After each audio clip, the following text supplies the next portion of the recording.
এবার ঈদেও হয়নি ফেরা ঘরে, প্রিয়জন ছাড়া ঈদ কাটে মোর একলা অচিনপুরে।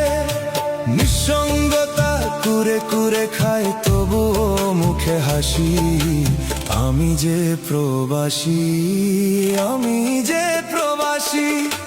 সবাই ভাবে